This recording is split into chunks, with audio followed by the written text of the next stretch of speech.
Well, there's never a dull moment in the world of college admissions and financial aid. I'm Andy Lockwood from Lockwood College Prep.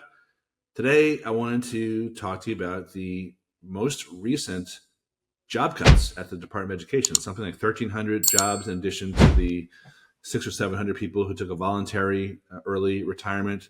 This is an article written by the reporter and editor, Jillian Berman, who did a great job here. She's also an author.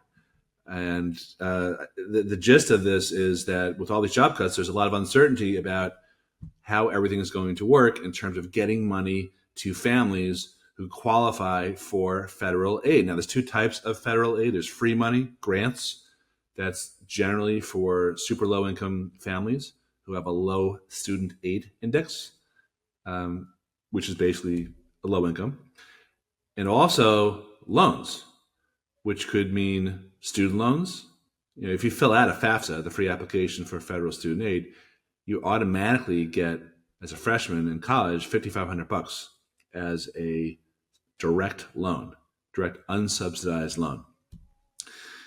However, this article and the job cuts should not affect people who are getting institutional aid, which is actually more of out there, which includes merit aid for grades and scores, typically SAT or ACT scores, or money that is need-based but given by the colleges from their endowments specifically.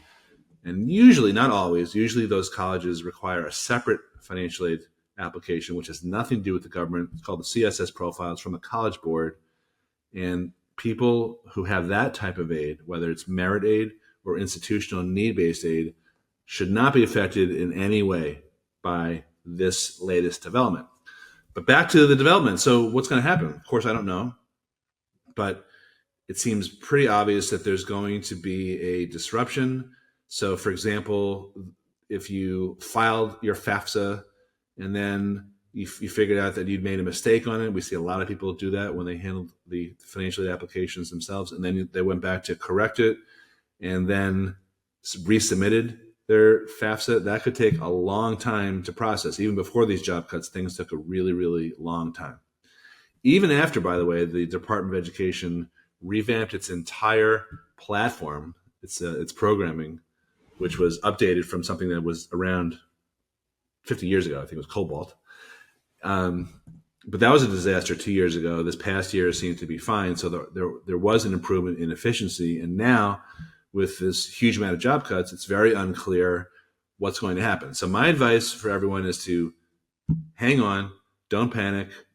Most of the financial aid offers will come out this month, March, and the beginning of April. And then by May 1st, most families who have class of 2025 rising college freshmen, kids who are graduating high school in 25, by May 1st, that's typically the date that people have to commit about whether what college they are going to. Now, if there's going to be a huge amount of delays in finalizing these offers, I think it's a pretty safe bet that colleges will extend those deadlines, those May 1st deadlines, to put in your housing deposit and decide where you're going. You're just going to have to be patient. So I think everything's going to work out okay. But in terms of getting the offers finalized by end of April, and then the second thing I'm a little nervous about, but I do think it's going to be okay, is if you are trying to put loans in place, whether those are student loans or parent loans, the PLUS loan, parent loan for undergraduate students, all that stuff happens over the summer.